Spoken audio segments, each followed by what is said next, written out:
So, imagine you've been working loyally at this mid-level bureaucratic job for like 14 straight years. Right, a real grind. Yeah, exactly. You know the exact soul-crushing shade of the beige carpet. You know the precise rhythm of the paperwork. You have this completely predictable trajectory for the rest of your career. Hmm. And then, on a random Tuesday, you get a mysterious blue envelope.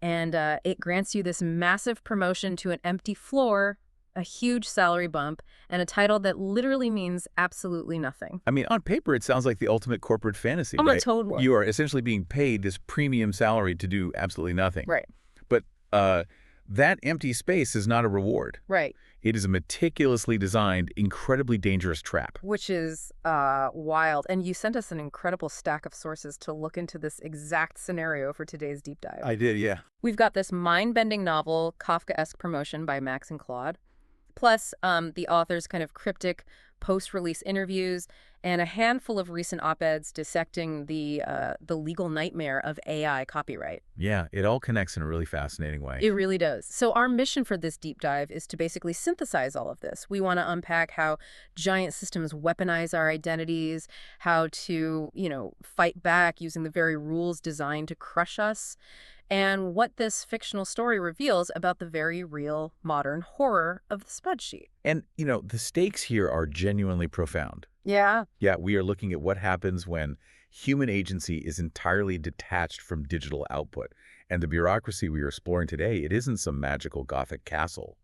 Right. It is a highly rational, entirely indifferent data structure. Okay, let's unpack this. We have to ground this in our protagonist, Samir Osman, because he has spent over a decade at the Bureau of Civic Coordination and Subordinate Affairs. 14 years, yeah. Yeah, 14 years. He is a guy who lives by meticulous record keeping. Like, he knows for a fact that he has processed exactly 11,420 pieces of internal correspondence. Which says a lot about his personality. Totally. He understands his exact place in the machine. But the blue envelope just completely shatters that reality. Yeah. He is bumped from grade 6 to grade 9, scale B. A huge jump. Massive. And he gets this title, Director of Unspecified Affairs. Right, and notice how that title functions. Oh. Unspecified affairs. Yeah, it's so vague. It sits in a sentence like a stone dropped in a quiet pool, just sending out these endless rings of ambiguity. Oh, I like that. And the physical reality of his new position reflects that ambiguity perfectly. He is relocated to floor 7, which is overwhelmingly, just unnervingly quiet. The absurdity of Floor 7 is staggering. I mean, he Wow. walks into his new office, designated 7 North Sea, and it is completely barren. Nothing in there. Literally nothing. There is no desk, no computer, no pens, no paper clips, nothing. He has to sit on the floor. Right. Yes. He literally sits on the bare floor with a personal clipboard just to fill out the requisition forms for his own office furniture. That is just... And eventually it's so slow that he just steals an abandoned desk from a dark room down the hall. Well, the environment tells you everything about the function of the role. I mean, look at his neighbors. Oh, right. He is surrounded by people whose jobs are equally abstracted from reality. Wow. On his left, he has Rice, the coordinator of adjacent processes. Coordinator of adjacent processes. Wow. Think about that title. She has survived on floor 7 for 11 years by strictly focusing on the adjacency of things. So she just ignores the actual work. Exactly. She looks at the edges, never the center.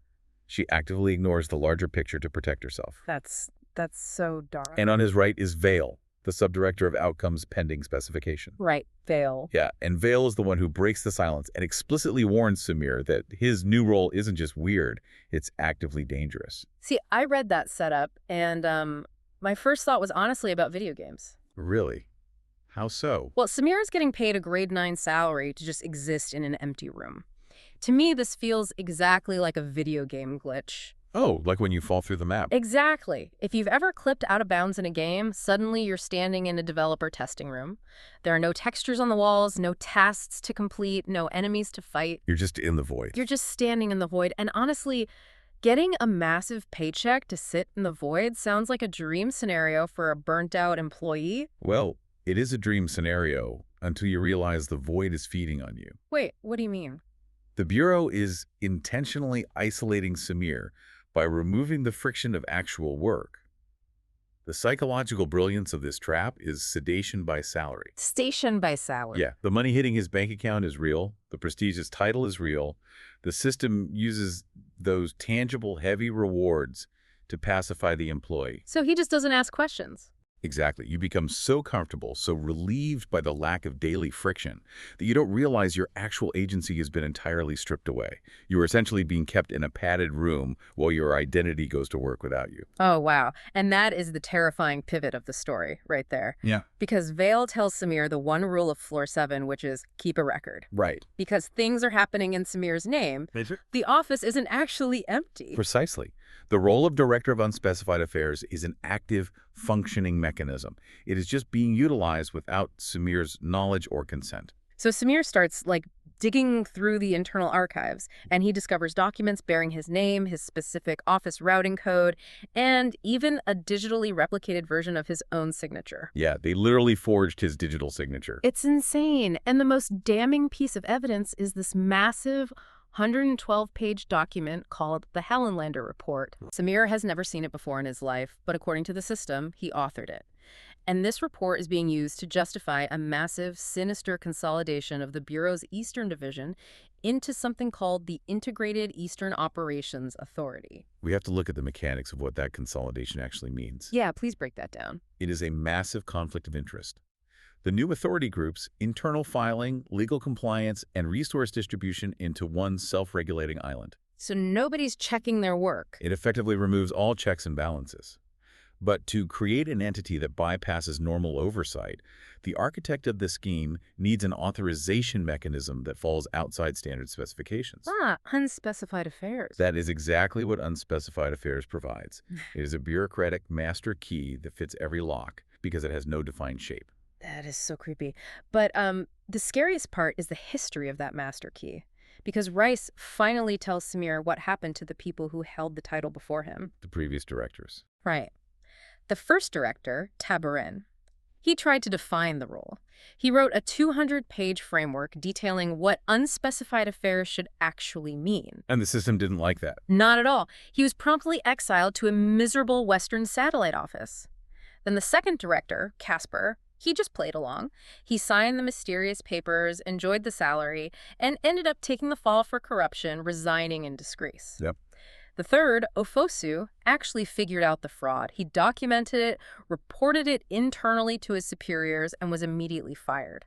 The system literally used his own documented record against him. Which leaves the unnamed fourth woman, who held the role right before Samir. She just vanished. She resigned and walked away. And honestly, I have to stop here and challenge the logic of the story a bit. Okay, go for it. If you find out that a massive government or corporate entity is forging your signature to fire people and consolidate power, you don't sit on the floor of your empty office. You walk out the front door, you hire a vicious employment lawyer, and you sue the Bureau into the ground.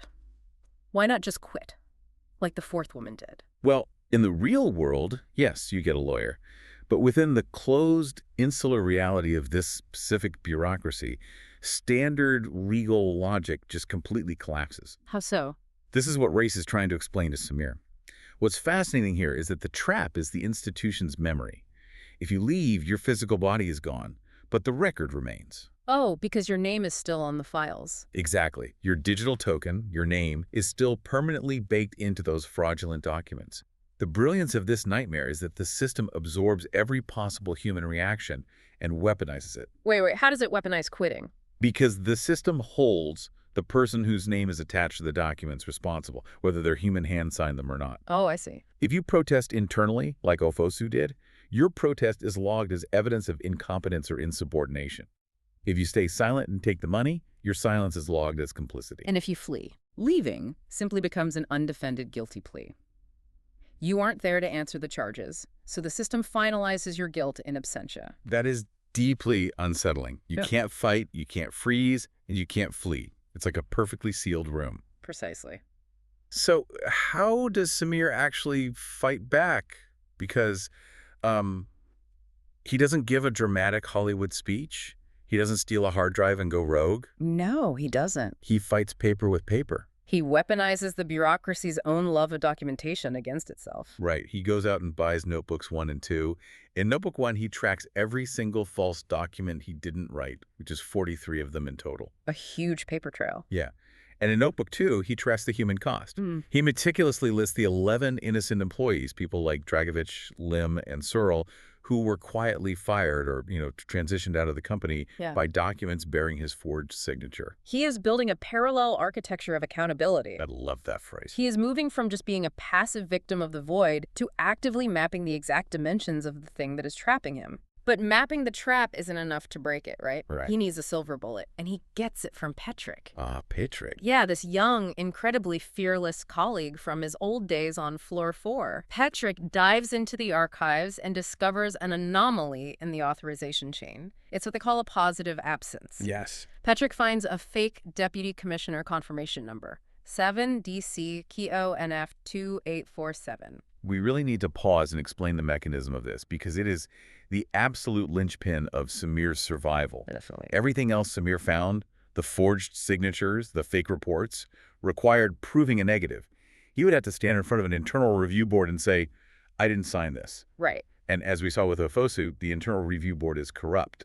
They will just say, yes, you did, and fire him. Because ultimately, signature verification is subjective if the board is rigged. Exactly. Yeah. But a fake confirmation number is completely different.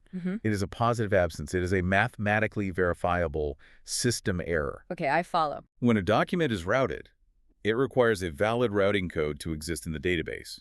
7-DC KONF 2847 does not exist. It's a ghost code. A ghost code. Yeah, and this bridges the gap between internal corruption and external audit, because an external oversight body doesn't need to debate who signed what. They just see that the structural math of the database is fraudulent. And so, armed with this ghost code, Samir completely bypasses the rigged internal review.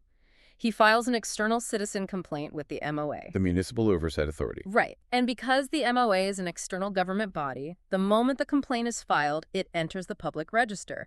The Bureau cannot delete it. They cannot lose the file. It is a brilliant, uncancelable tactical move. His strategy here, it really reminds me of a martial artist using their opponent's weight against them. Oh, that's a great comparison. Yeah, because the Bureau's entire weight, its whole source of power, is its strict adherence to documentation and rules. He's not breaking the rules to beat them. He is following their rules so aggressively and so perfectly that the corrupt system breaks its own spine trying to process his compliance. That martial arts analogy is perfect. Okay. If we connect this to the bigger picture, it highlights this deep theme in the text. Attention as an act of resistance. Oh, right, the shoe polishing scene. Yes. Early on, we get this beautiful memory where Samir's father teaches him to polish his shoes with incredible, painstaking care. Not for the sake of the shoes themselves, but for the sake of the attention itself. Just focusing completely. Giving a mundane thing its full, absolute due. Samir applies that exact same intense, unyielding attention to his empty job. Wow. He sits in a room with no furniture, and instead of letting his mind rot, he observes. That quiet, unbroken attention is the only thing the void cannot consume. And armed with that unyielding attention, we reach the climax. Samir gets called up to floor 11 to meet Deputy Commissioner Prendergast-Kohl, the architect behind the massive Eastern Authority scheme. The showdown. The showdown. And Samir's wardrobe choice is so iconic. He doesn't buy a new outfit. He wears his ordinary gray suit. Yep. He refuses to dress up to match the intimidating power dynamics of floor 11. He projects total continuity. He is signaling, I am exactly the same meticulous clerk I was on floor 4. And Prendergast-Kohl tries to play the final card of institutional power. He offers Samir context. Context. Yeah. Context is the tool power he uses when the hard facts are no longer in their favor, but they want to reframe the narrative to make you feel like part of the inner circle. Like, oh, you don't understand the big picture. Exactly. But Samir flatly refuses it. He essentially tells the deputy commissioner, I don't need your context. I've already filed the MOA complaint. It's public, and it has the ghost code. Game over. And he makes his demands. He doesn't ask for a better office or more money. He demands the immediate reinstatement of Dragovich, Lim, Searle, and the 8 other innocent employees. And he wins. He actually wins. The MOA triggers an audit. The 11 employees get their jobs back with full back pay.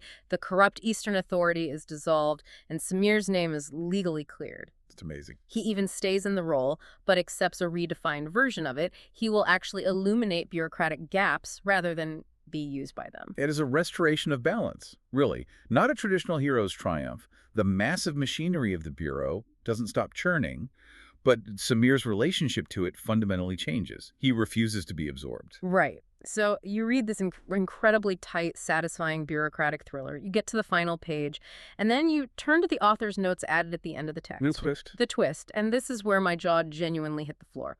The notes casually reveal that this entire novel, Kafkaesque Promotion, was co-authored by a human consciousness and an artificial intelligence. Yes.